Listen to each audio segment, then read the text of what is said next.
should think that they were preparing to bring in foreign troops, and so hasten the war, which was always really at loading point. Beyond the green swelling hills of the Mittelland rose mighty slopes of forest up to the lofty steeps of the Carpathians themselves. Right and left of us they towered, with the afternoon sun falling full upon them and bringing out all the glorious colours of this beautiful range, deep blue and purple in the shadows of the peaks, green and brown where grass and rock mingled, and an endless perspective of jagged rock and pointed crags, till these were themselves lost in the distance, where the snowy peaks rose grandly. Here and there seemed mighty rifts in the mountains, through which, as the sun began to sink, we saw now and again the white gleam of falling water. One of my companions touched my arm as we swept round the base of a hill and opened up the lofty snow-covered peak of a mountain, which seemed, as we wound on our serpentine way, to be right before us. "Look, Istenzek, God's seat," and he crossed himself reverently. As we wound on our endless way, and the sun sank lower and lower behind us, the shadows of the evening began to creep round us. This was emphasized by the fact that the snowy mountain top still held the sunset, and seemed to glow out with a delicate cool pink. Here and there we passed Czechs and Slovaks, all in picturesque attire, but I noticed that goitre was painfully prevalent. By the roadside were many crosses, and as we swept by my companions all crossed themselves. Here and there was a peasant man or a woman, kneeling before a shrine, who did not even turn round as we approached, but seemed in the self-surrender of devotion to have neither eyes nor ears for the outer world. There were many things new to me.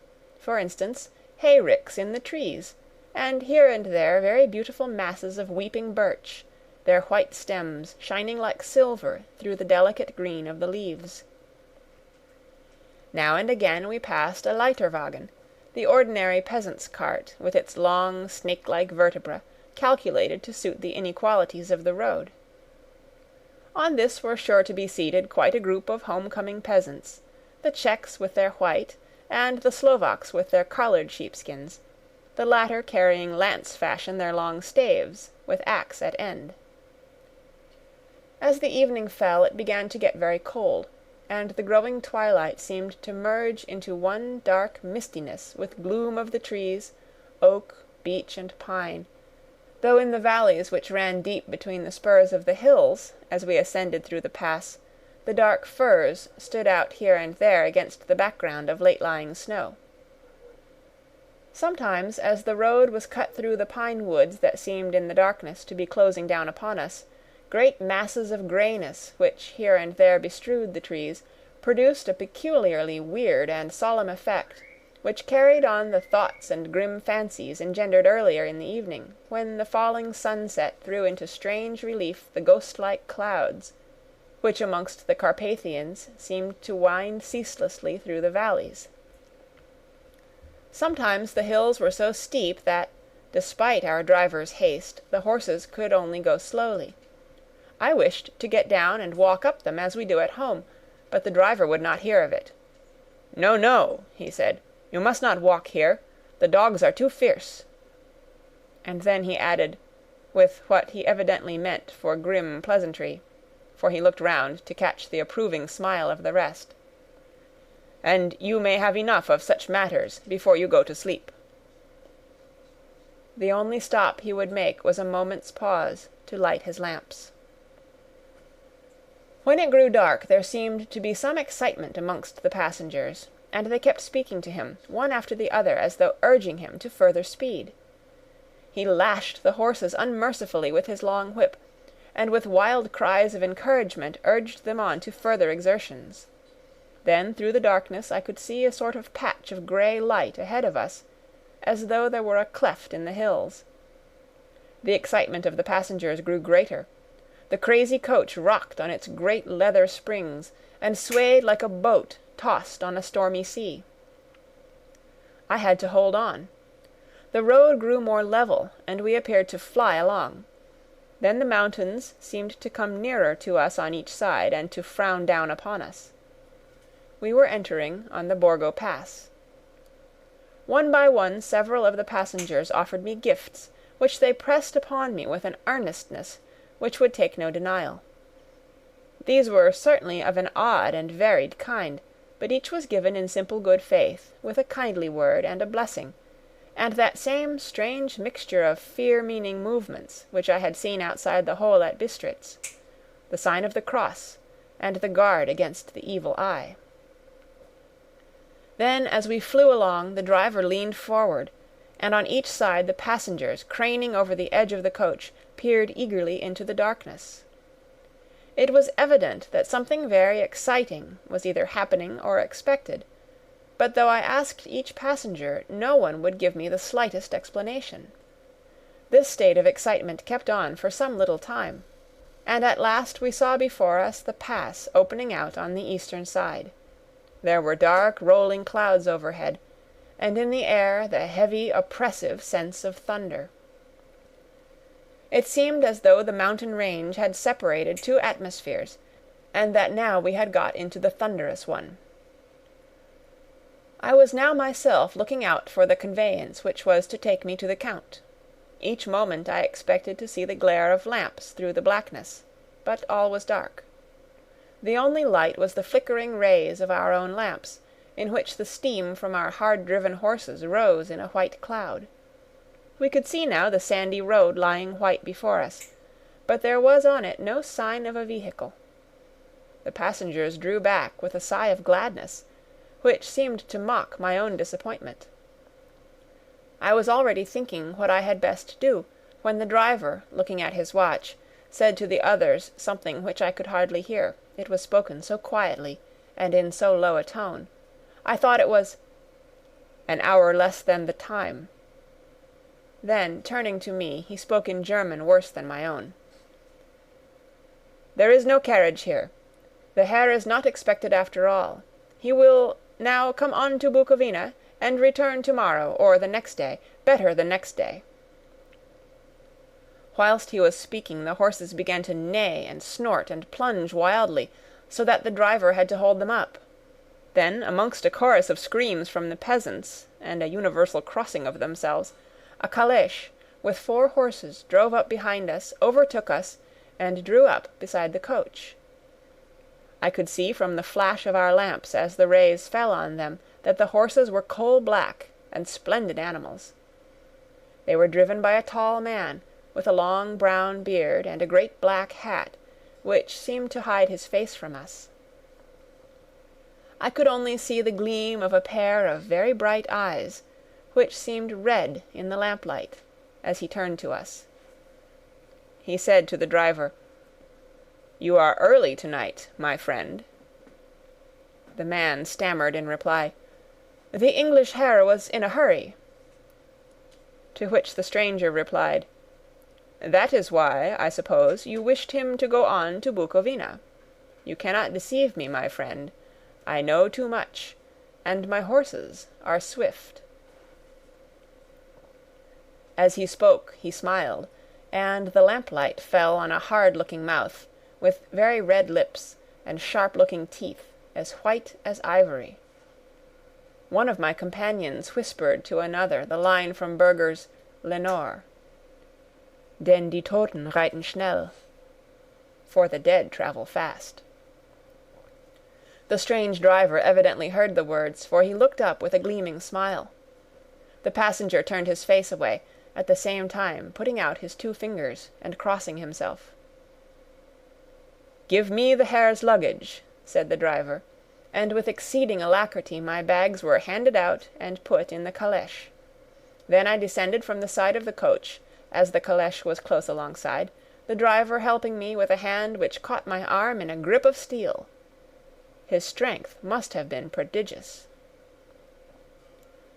Without a word he shook the reins, the horses turned, and we swept into the darkness of the pass. As I looked back, I saw the steam from the horses of the coach by the light of the lamps, and projected against it the figures of my late companions crossing themselves. Then the driver cracked his whip and called to his horses, and off they swept on their way to Bukovina. As they sank into the darkness, I felt a strange chill, and a lonely feeling came over me.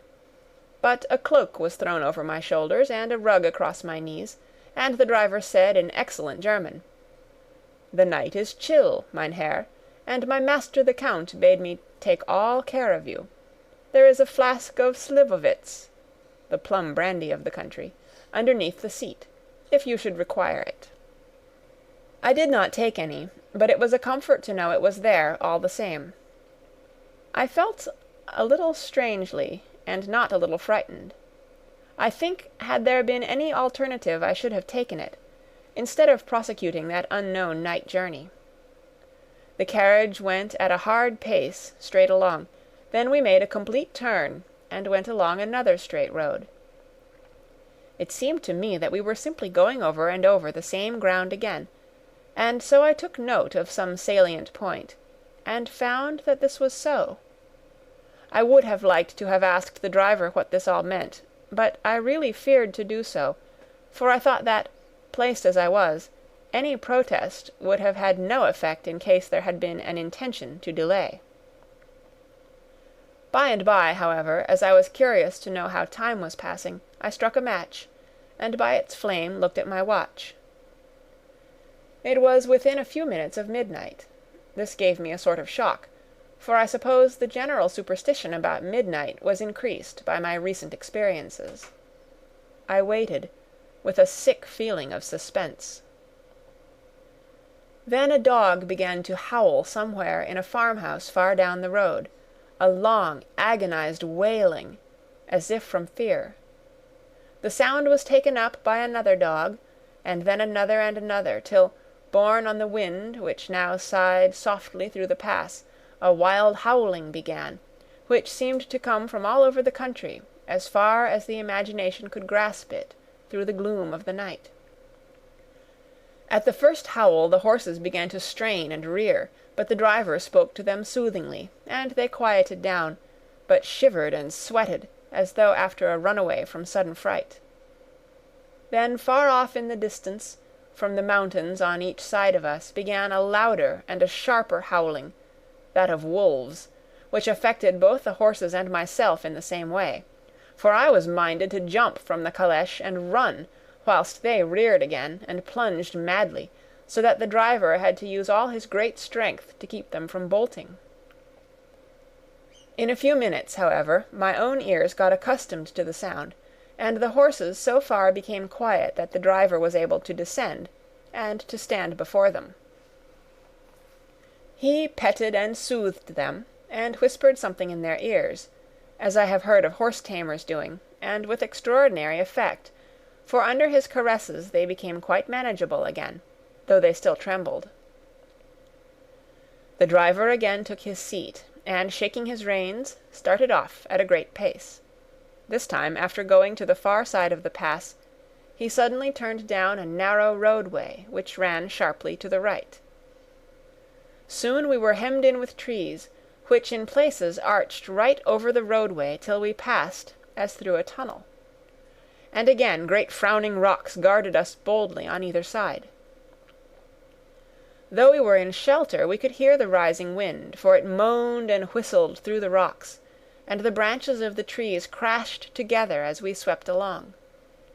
It grew colder and colder still, and fine powdery snow began to fall, so that soon we and all around us were covered with a white blanket. The keen wind still carried the howling of the dogs, though this grew fainter as we went on our way. The baying of the wolves sounded nearer and nearer, as though they were closing round on us from every side. I grew dreadfully afraid, and the horses shared my fear.